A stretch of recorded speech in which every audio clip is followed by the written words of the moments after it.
ඒක අරමුණක් තියාගන්න ඕනේ. මේ පින්නතුන්ට කවද්ද ඔය කවදාවත් ඉපදිලා ඉන්නකොට හිතිලා තියෙනවද? මොකටද අපි මිනිස්සු වෙලා ඉපදුනේ කියලා? එහෙම සම්මජ්ජාතියකටවත් හිතලා නැතුව. නමුත් මේ සියලු දෙනාම කල්පනා කරන්න ඕනේ පින්නතුනි මොකටද අපි මිනිස්සු වෙලා ඉපදුනේ කියලා. ඊට පස්සේ මේ සියලු දෙනාම කල්පනා කරන්න ඕනේ දැත්තට මේ අම්මලා තාත්තලා හිතාගෙන ඉන්නේ ඔය ලබනාත්මේ කවුරු වෙලා උපදී කියලා. එහෙම සැකයක්වත් නැද්ද? සැකයක්වත් තියාගන්න එපා. අය පින්නතුලින් කැට තියලා කියන්නේ හොඳ. සැකයක්වත් තියාගන්න එපා. මිනිස්සු වෙලා නම් උපදින එකක් නැහැ. එච්චරටම අවිනිශ්චිතයි. පින්නතුනේ මේ මිනිස්සු වෙලා උපදින්නේ සංසාරේ කල්ප ගානක් දුක් විඳලා. ඒ කියන්නේ අවුරුදු කෝටි ගානක් දුක් විඳලා තමයි පින්නතුනේ මිනිස්සෙක් වෙලා උපදින්නේ. අර බුදුරු ගන්නනේ දුර්ලභංච මනුස්සත්ත මනුෂ්‍යාත්ම භාවයේ පින්නතුනේ හරි දුර්ලභයි. මිනිසත් භව දුර්ලභයි. එහෙම දුර්ලභ මනුෂ්‍ය ආත්ම භාවයක් ලැබපු අපි මරෙන්න කලින් මේකෙන් වැඩක් ගන්න ඕනේ පින්නතුනේ. මරෙන්න කලින් මේකෙන් මනුෂ්‍ය ආත්ම භාවයට සාධාරණයක් කරන්න ඕනේ. ඔය මෙහෙම දේශනා කරන්න හේතුව තමයි අපි කිසි කෙනෙකුට මේ මනුෂ්‍ය ආත්ම භාවයේ වටිනාකම තේරෙන්නේ නැති හින්දා අවබෝධ වෙන්නේ නැති නිසා. භාග්‍යවතුන් වහන්සේ දේශනා කරපු විදිහට ඔයත්තන්ට බොහොම පහසුවෙන්ම පැහැදිලි වෙන විදිහට කියනවා නම් ලොකුවට මොකුත් ඕනේ නැහැ. අඩුම තරමේ මේ ලබාගත් මනුෂ්‍ය ආත්ම භාවය අපි වැඩිපුරම නාස්ති කරන්නේ අපිටද අනුන්ටද කියන එකවත් අද ඉඳන් කල්පනා කරන්න. ඔය ආධ්‍යාත්මයේ පැත්තෙන් බලන්න පොඩි ප්‍රශ්නයක් අහන්න. මේ වෙනකොට ඔය කටවල් වලින් කුණුහරුප කීයක් විතර කියලා තියෙනවා? ඔහොම නිකන් කල්පනා කරන්න බෑ. දෙක. කොහොමද ඊට වැඩින්නේ? මොන දෙකද කුණුහරුප පල්ලැති පගෝදි ගණන් මේ කට්ටිය. ජීවිතේ කවදා හරි මේ පින්නතුන් මේ තරුණ මහත්තුරු දරු අපේ මේ නිලධාරී කුණුහරුපයක් කිව්වනම් කිව්වේ අපිටද අනුන්ටද? අපිට කුණුහරුපෙන් බැන ගන්නවා. කාටද කියලාද? අනුන්ට. තෝ කියලා හරි ඔය ජීවිතේ කිව්වනම් කිව්වේ පින්නතුනි කාටද? අපිට තෝ කියලා බැන ගන්නවා. අපි බනින්නේ අනුන්ට. පව් පිරෙන්නේ කාටද? අනුන්ට. අපිට. මොකටද පින්නතුනේ එක එකාට කුණුහරුපෙන් බැලලා පව් පුරව ගන්න? මිනිස්සු වෛර කරන්නේ කාටද? කවදාවත් අපිට වෛර කරගෙන තියෙනවා? පින්නතුනේ මිනිස්සු වෛර කරන්නේ අනුන්ට. පව් පිරෙන්නේ කාටද? මිනිස්සු ඊර්ෂ්‍යා කරන්නේ කාටද? දැන් ඔයත් කල්පනා කරන්න ඕනේ මම කාටද මේවා කරන්න? පින්නතුනේ මිනිස්සු ඊර්ෂ්‍යා කරන්නේ අනුන්ට. ඒ අකුසලයේ කාටද? ඒක අපි භුක්ති විඳින්න බෑ. මිනිස්සු දෙස් දෙවල් තියන්නේ කාටද? මේ ඔයත් පොල් ගහලා තියනවද නැහැ? පොල් මං කියන්නේ මාළු පිනුවෙන් ධර්ම නෙමෙයි. අර ගහනව නේද එහෙන ගහපන් ඇඹරියන් කුණුයන් පැලියන් කියලා. කවදා හරි දෙස් දෙවල් තිබ්බනම් තිබ්බේ කාටද?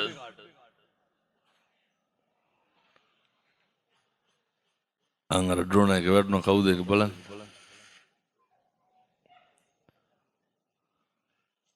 දෙස් දෙවල් තිබ්බනම් තිබ්බේ පින්නතුනේ අනුන්ට. පව් පිරෙන්නේ කාටද? අපිට. ඔය සමහරු කියනවා නේද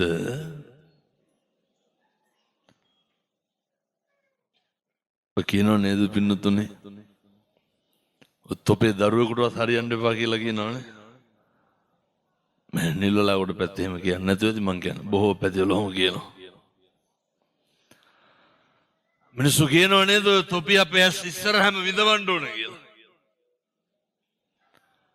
පින්නතුනේ කවදාවත් ඔව කියන්න එපා. කවදාවත් කිසි කෙනෙකුගේ අයහපතක් ප්‍රාර්ථනා කරන්න එපා. අර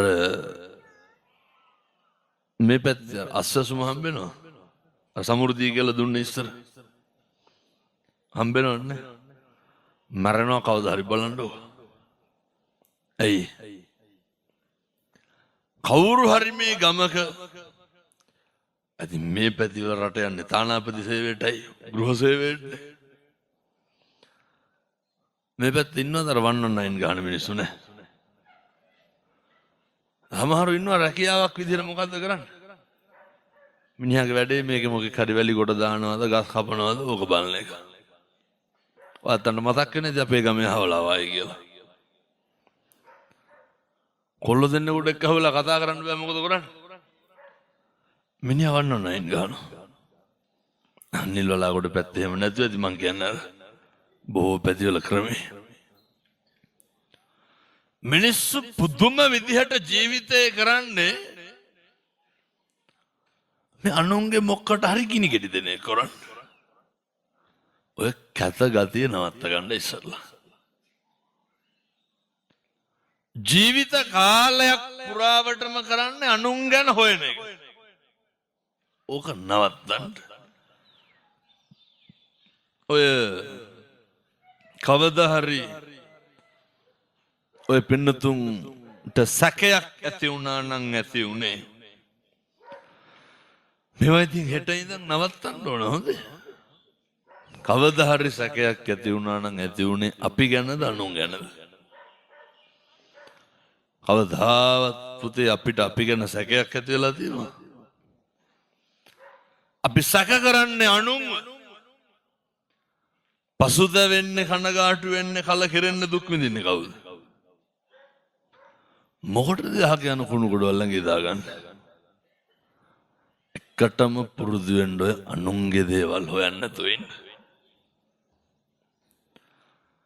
කවදා හරි ඔය ඇත්තන්ට කේන්ති ගියා නම් කවදා හරි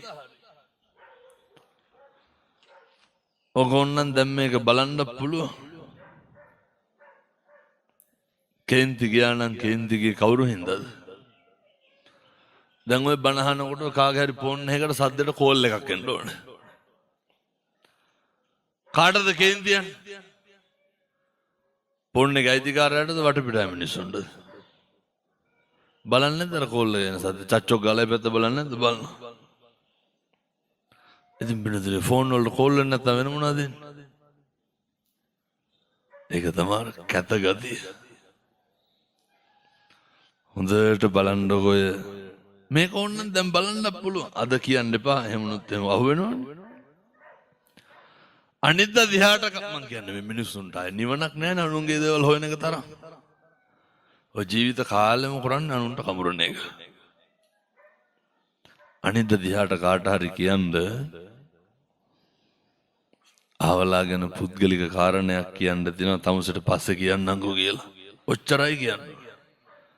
අයර කඩින්ද යන්නේ අරක අහගන්නකම් ඉන්න බෑ. පින්නදුනේ මිනිස්සු පුදුම විදිහට අනුන්ගේ දේවල් හොයනවා. ඔය ආධ්‍යාත්මය අතින් නම් අපිට කියලා කරගන්න දෙයක් නැහැ. භෞතිකය බලන්න මට කියන්න ඇත්තටම මිනිස්සු ඔය සෙන් පවුඩර් ගහන්නේ කාට සුවඳ යන්නද? අගේවල් වල ඉන්නකොට වගහලා ඉඹිඹා ඉන්නවද? කාට සුවඳ යන්නද ගහන්නේ? අනුන්ට නෙමෙයි. හෙටනින්ද මගුල් ගයක් කොටහලු ගයක් නොතිබෙන්න මේ අම්මලා තාත්තලා කොණ්ඩරවුල් කළු කරනවා.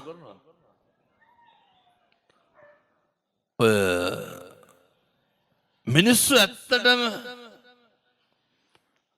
රත්තරම් පළඳින්නේ කාට පේන්නද? ගෙවල් වල ඉන්නකොට ඔය තියෙන චේන් මුදු මාල බ්‍රේස්ලට් පල්ලු කරාමු සේරම දාගෙන ඉන්නවද? භෞතික ලෝකයේ තුලත් පින්නතුනි අපි අපිට කියලා කරගන්න දෙයක් නැහැ. අර ගෙවල් වල තියෙනව නේද අර වීදුරු බඩු මුණාගෙත් තියෙන ඔය කැබිනට් පැන්ට්‍රි කබඩ් එහෙමනේ කියන්නේ නේ. ඔයගේ තියෙනව නේද ඔය තැටි පිගම් බෝල් බොකු පිගම් අනම්මනම් තියෙනව. සම්මජ්ජාතියකට ඔයගේ බත් කාලා තියෙනව දාසාවට. මං කියන අරුවට බත් දාලා හෙල්මට් එක තියන්නේ කෑම මේසේ උඩි. කවදාවත් ගෙදර කට්ටිය ඔය එලාගෙන කාලා තියෙනවද? ඔය අහුව නැතිලි අප්පල්ලේ මඩක් විමුකේ හරි කන මිසක් අම්බෙලෙප්පි ගානේ හරි. එහෙම කන්නේ. මොනවාද භෞතික ලෝකේ අපිට කියලා කරගන්නේ? ටයිල් කැටයක් අල්ලන්න ගත්තොත් ඉස්සරලම කොහාටද අල්ලන්නේ? බුදිය ගන්න කාමරේටද ස්තෝප්පුවටද? එක්ක සාලෙට නැත්තම් ස්තෝප්පුවට. ඇයි අර බුදිය ගන්න කාමරේට අල්ලන්නේ නැත්තේ? අපි හරි රුචි පින්නතුනි අපේ දේවල් අනුන්ට පෙන්වන්න. පුරුදු වෙන්න. අපේ සැප අපේ සතුට තීරණය කරන්න ඕන පින්නතුනි අපි මත. අපේ දේවල් අනුන් දැකලා අපි සතුටු වෙන එක අදම නවත්තන්න. කවදාවත් සැනසීමක් ඇති වෙන්නේ. ඔය ගෙදරකට අලුතෙන්ම සෝපා සැටියක් ගෙනාවුවම මොකද කරන්නේ? වහලා දාන්නේ නැද්ද? වහලා දානව නෙමෙයි පින්නතුනි ඉඳ ගන්න පැත්ත බිත්තියට හේතු කරනවා. ඇයි? පොඩි උන් නගිනවලු. ඒ කරන අර කොළඹ වල පිල් ගැටි උඩ ඉඳගෙන බත් කනවා. අපි හම්බ කරන දේවල් වලින් අපිට කියලා මොනවද කරගන්නේ? එකටම පුරුදු වෙන්න. අද ගිහින් බලන්නකො මදුරු දැලේ හිල් 4ක් විතර තියෙනවනේ සරන් කැලි තියලා අල්ලලා. මෙට්ටේ වලවල් 5කට වැඩි. ඒ වුණාට අපිට ඉස්සරහ ජනෙල් වලට හොඳ කර්ටන් දාන්න ඕන. බින්දුදර මේ අපේ සල්ලි වලින් අපි කාලා බීලා ඉන්න ඉස්සරලා. අපේ සැනසීම අපේ තෘප්තිය නඩත්තු කරන්න ඕන කවුරු මතද? අපි එක්ක ජීවත් වෙන්න උත්සාහ කරනකම් කවදාවත් ජීවිතේ සැනසීමක් ඇති වෙන්නේ. ඔය තව පොඩි කාරණයක් කියන්න.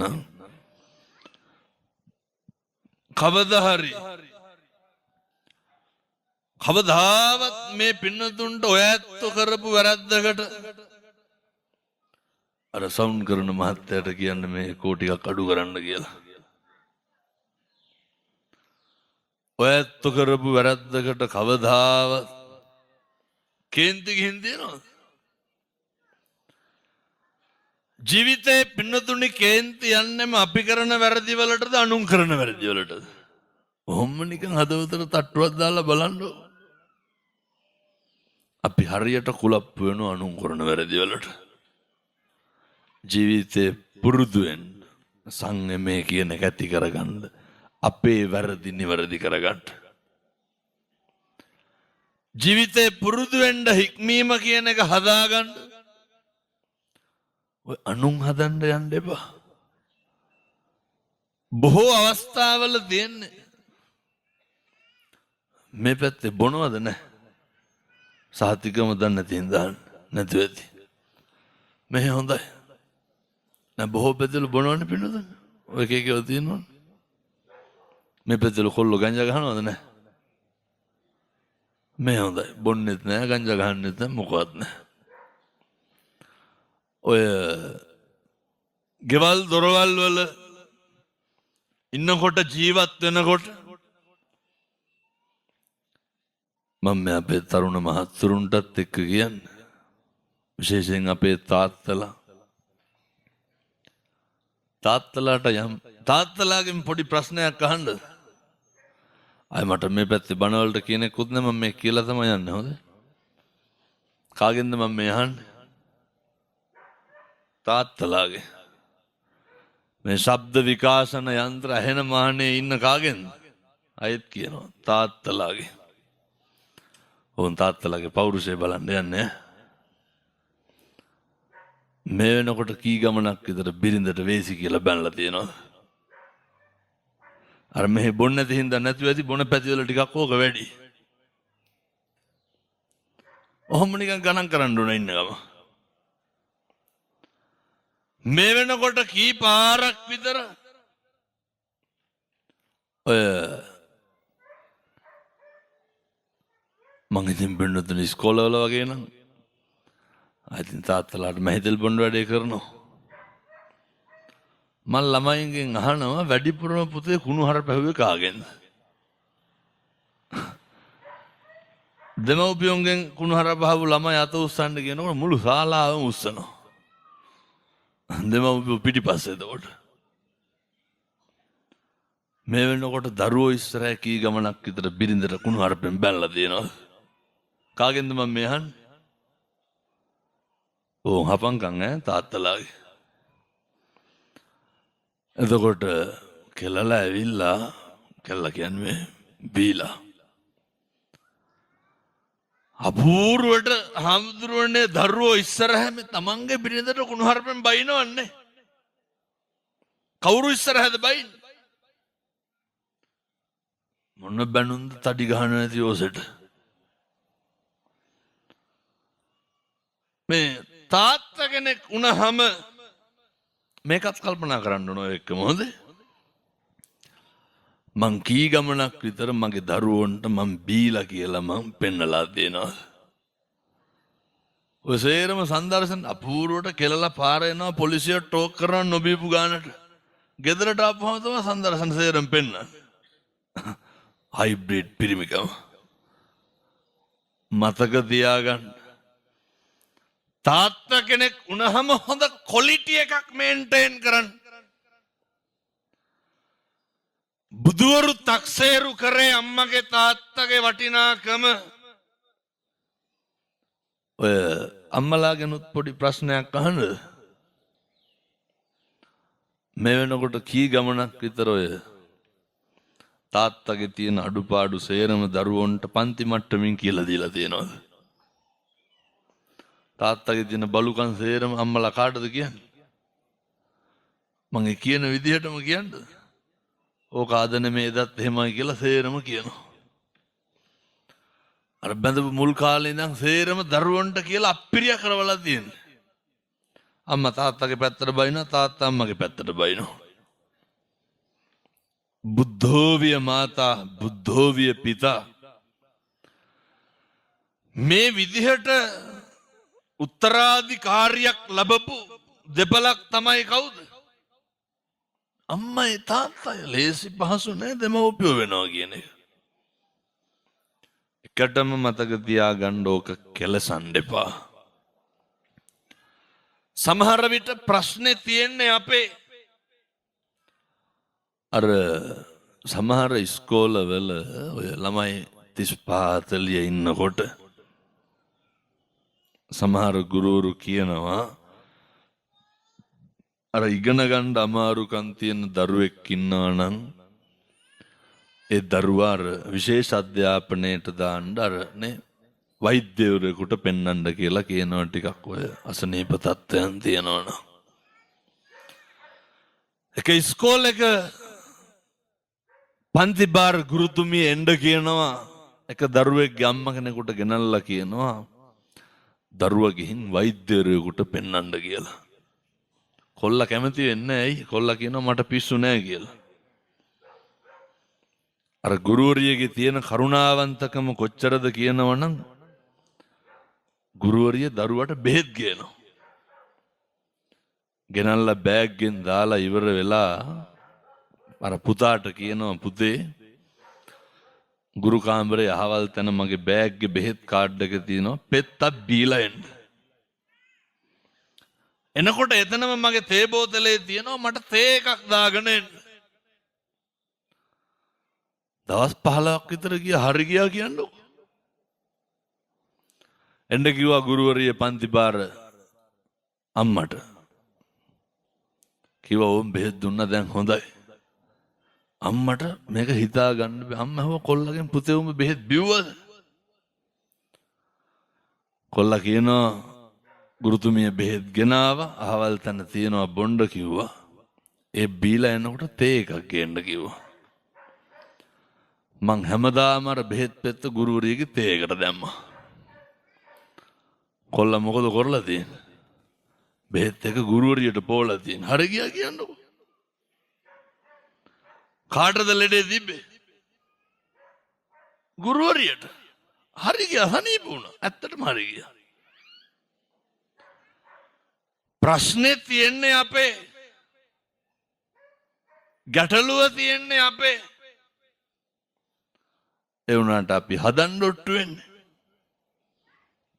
ඔය අර මේ පැත්තේ වල කොල්ලෝ ගංජා ගහන්නේ නැහැ කියපු හින්දා ගැටලුවක් නැහැ. මං ඒ හින්දා කියන්නේ. ඔය සමහර පටවුන්ගේ සාක්කු දැන් බැලුවත් දුංගල පොලුවක් හරි තියෙනවා.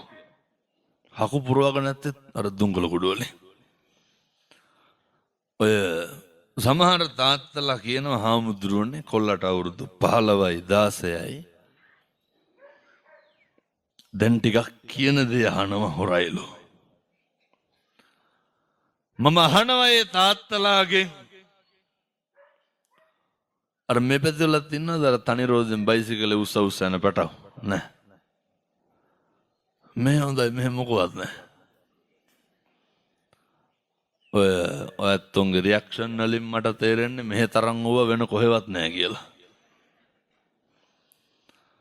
මේ පොඩි කොල්ලෝනේ අර බයිසිකල් ටැංකිය වගේ හෙල්මට් නේ කුකුලට තොප්පිය දැම්මා වගේ. දාගෙන පව් කියලා හිතනවා මට. මේ කෝටු කෑලි වගේ ගැහුවොත් එහෙම දෙකට කැඩනවා. පව්. පුදුම විදිහට මේ දරුවෝ විනාශ වෙලා තියෙන්නේ. මං අහනවා ඒ තාත්තා කෙනෙක්ගෙන් ජීවිතේ පුතේ තාත්තේ මේ දරුවෝ මුරණ්ඩු වෙන්න අපේ දෙමව්පියෝ මොකද කරන්නේ? දරුවෝ මුරණ්ඩු වෙන්න දෙමව්පියෝ කරන්නේ ඒ තාත්තා නම් කිව්වේ මේ ටිකක් තදට ඉන්නවලු. විසඳුම. ඔය කියනවනේ පවුලේ කවුරු තදට ඉන්න ඕන කියලා. ඒක මං ගොංකම් හොඳේ. ඒක කොල්ලෙක් මට කියනවා හාමුදුරුවනේ අරකා මරන්න හිතිලලු තියෙන්නේ. කවුද අරකා කියන්නේ? තාත්තා. මං ඇහුවයි හාමුදුරුවනේ හැමදාම කෙරලා ඇවිල්ලා අම්මට තටි ගහනවලු. හැමදාම ගෙදර කුණුහරුප කියනවලු.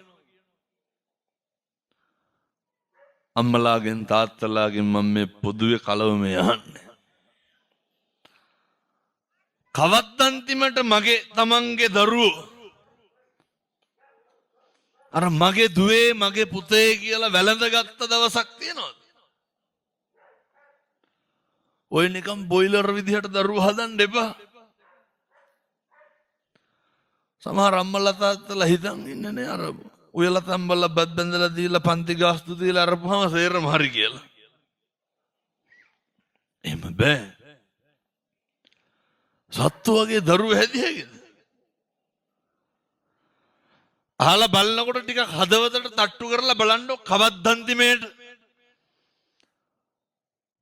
තමන්ගේ දරුවෙකුට බත් කටක් කැව්වේ කවද්ද කියලා.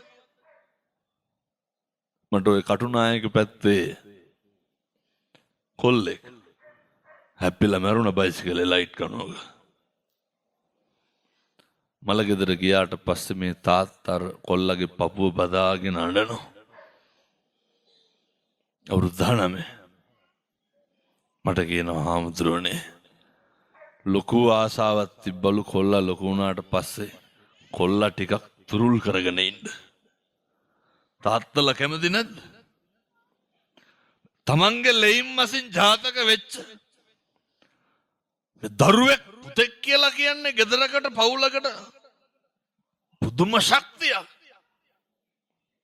කියනවා කොල්ලා මැරෙනකන් කොල්ලා තුරුල් කරගන්න බැරි වුණාලු. කවද්ද මේ තාත්තලා අන්තිමේට තමන්ගේ දරුවෙක් වැළඳගත්තේ? ගෙවල් වල මහ පුදුම වේදනාකාරී ජීවිතයන් ගෙවන්නේ. එක රැක් තියනවද පහවදා උදයක් ගැන හිතන්න දුව නිදාගත්ත. හැල්මෙ දුවනවා, දුක් විඳිනවා, උයනවා, තම්බනවා, රෙදි හොදනවා, පිහිනවා, අතු ගන්නවා. අනෙකත් එක්ක සතුටු සාමීචිය ඔය මොකවත් නැහැ. එනිසා මතක තියාගන්න මම මේ බණට කලින් කියන්න හිටියේ මට අමතක වුණා. කලන්ත හැදෙනවා තමයි ඉන්නකොට. ඔය ටිකක් ඈත් හුලන් ටිකක් වදින්න දෙන්න. කවදාවත් කිව්වට ඈත් වෙන්නේ නැහැ හමුදුරනේ. ඔයත් මම මේ ඉතින් හැමදාම මේක කියනවා. ඔය රෙකෝඩින් වලත් අහලා ඇති. හැමදාම වයසක කට්ටිය වැටෙනවා, පොඩි ළමයි වැටෙනවා, යතුරු කැරලේ නැති වෙනවා. එහෙනම් ටිකක් පුතේ ඔය හුලන් ටිකක් වදින්න ඉන්න. ගෙවල් දොරවල් වල ජීවත් වෙනකොට කාලෙකින් හම්බෙච්ච මනුෂ්‍ය ආත්ම භාවය තුල අපේ දෙමව්පියොන්ටත් අපේ දරුවන්ටත් මම මේ අහන්නේ මේ දරුවන්ගෙන්, අපේ තරුණ මහත්තුරුන්ගෙන්, දුවලගෙන්, පුතාලගෙන්. ඔය අනුරාධපුරේ අම්මා කෙනෙක් කියනවා හාමුදුරුවනේ කොල්ලට අවුරුදු 21යි. කොල්ලා කොහෙන් හරි හාමුදුරුවන්ගේ බණක් අහලා එකපාරම කොල්ලා තාත්තගේ රෙදි අරගෙන හොදනවලු දවසක්. අපේ මේ තරුණ මහත්තුරු කවදාවත් හොදලා තියෙනවද? ආසාවට. කවදාවත් ඔය ගෙදර ඉන්න අම්මට තාත්තට මගේ අම්මේ මගේ තාත්තේ කියලා තියෙනවද? අම්මලා තාත්තලා එක පාරක්වත් ජාතක කරපු වදපු හදපු දරුවන්ගෙන් අහලා තියෙනවද? අම්මේ මං හරි ආදරෙයි, තාත්තේ මං හරි ආදරෙයි කියලා. ඒ වුණාට මරුණාම කරන කෝලම් දැකලා තියෙනවා. සමහර මලගෙවල් වල පින්නතුනි මං දැකලා තියෙනවා ෆෑන් දෙකයි. මොකද එදාටි දානවටද? බල්බල් කැටිය පිටින් ඔතලා තියෙන. අර දැකලා තියෙනවද පවුඩර් ගගා ඔළුව පීර ඉන්න. අපේ හාමුදුරුවන්ට මේ අත්දැකීම හොඳට තියෙනවා. මලගෙදර උච්චතම අවස්ථාව මිනිහ උස්සන වෙලාවනේ. බෙරියන් දෙනවනේ මර ඔට්ටු වෙනවනේ. ඔය හොඳට පුළුවන් නම් මේ පැත්ත එකක් දෙකක් කරන්නකො. බෙරියන් දෙනකොටම මිනිහ උස්සන්න නැතුව එළියට යන්න ඕනේ. අය වඳිනවනේ පින්නතුනි අරගෙන යන්න කියලා. ඔය කියනවනේ අරගෙන යන්න එපා. එහෙම්ම සාලේ මැද්දෙන් තියලා එළියට යන්න ඕනේ. වඳිනව අරගෙන ගිහිල්ලා වල්ලන්න කියලා. නිකන් මං කියනවට එකක් දෙකක් කරන්නකො. මේ ජීවත් වෙලා ඉන්නකොට සමහර දරුවෝ ඉන්නවා එනකොටම නෙස්කැෆේ මැෂින් එක ඕඩර් කරන් එන්නේ ඇයි? අපි ඉතින් ඕන තරම් ඔය විශ්වවිද්‍යාලේ ඉන්නකොට ගිහිල්ලා බල්ලක් දෙන ඇයි කියලා අහනකොට කියනවා නෑ මේ ඔෆිස් එකේ කට්ටිය එනවලු ලැජ්ජයි බැලු තේ දෙන්න. අර මැරිච්ච අම්මයි තාත්තයි නෙස්කැෆේ කියන්නේ කණ එකක්ද බොන එකක්ද කියලාවත් දන්නේ නෑ. ඔය නේ අනේ මන් දැකලා තියෙනවා මලගෙවල් වල කෝලම් ඕන තරම්. ඔය ටිකක් ඈත පැත්තක ඉන්න දරුවෙක් කෙනකොට දරුවගේ යාළුවෝ එන්න කලින් සේරම මොඩිෆයි කරනවා. අර සවුකොළ වලින් කපු මල් සේරම අයින් කරලා නගරේ තියෙන මල් ශාලාවෙන් අමු මල් ගෙනල්ලා තියෙනවා. ඇයි? ලැජ්ජයි බෑලු. තියෙන කෝලම් මතක තියාගන්න. ඔය මේ පැතිවල මරණාධාර සමිති තියෙනවද නැහැ? මම හිතන්නේ මේ සේරම බැඳිලා ඇත්තේ වට. මොකටද බැඳිලා ඉන්නේ? මේ සමිතියෙන් කීයක් විතර දෙනවද මරුණාම? ඇත්තටම දන්නේ නැති ඉඳන් 50 පයින්නවද නැහැ? 50000ට වැඩියෙන් ලස්සයක්වත් දෙනවද මං හිතන්නේ. ඕක හෙට ඉල්ල ගන්න. මරුණාම දෙන්න එපා කියන්නේ. ඉවරයි. එහෙම දෙනවා සමිතිය වලින් ඉල්ල ගන්න හෙට ගිහිල්ලා. යන්නේ නැහැ සේරම හෙට මරණාධාර සමිතිය. ඔය හත පහකටවත් වැඩක් නැහැ නේ අපිට. අවුරුද්දකට කණ්ඩ හාල් කිලෝ 5ක්වත් දෙනවද නැහැ? දෙනවද මෙහෙ නැහැ? මොනවද දෙන්නේ? හාලුයි පොළොයි පෙට්ටිය උච්චරේ.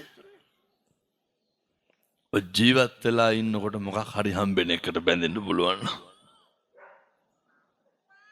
මිනී ගෙවල් වල කුණු වෙන්නේ නැහැ වහඬුවෙන් හරි වල්ලනවා බය වෙන්න එපා. අපූර්වට කියනවා මරණාධාර සමිතියට බැඳිලා ඉන්නේ ඇයි කියලා අහපුවාම මේ මරුණාම ලේසියිලු. කාටද?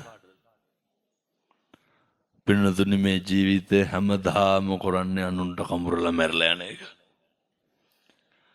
මරුණාමත් අපි අනුන්ට ආයෝජනය කරපු උදවිය. ඔය පුළුවන් නම් ඔය මරණාධාර සමිතියෙන් මේ පැතිවල ඉන්නවද අර ගතු කේලම් කියන මිනිස්සු නැහැ. මේ හොඳයි. බොන්නෙත් නැහැ, ගංජා ගහන්නෙත් නැහැ, කේලම් කියන්නෙත් නැහැ, මොකවත් නැහැ.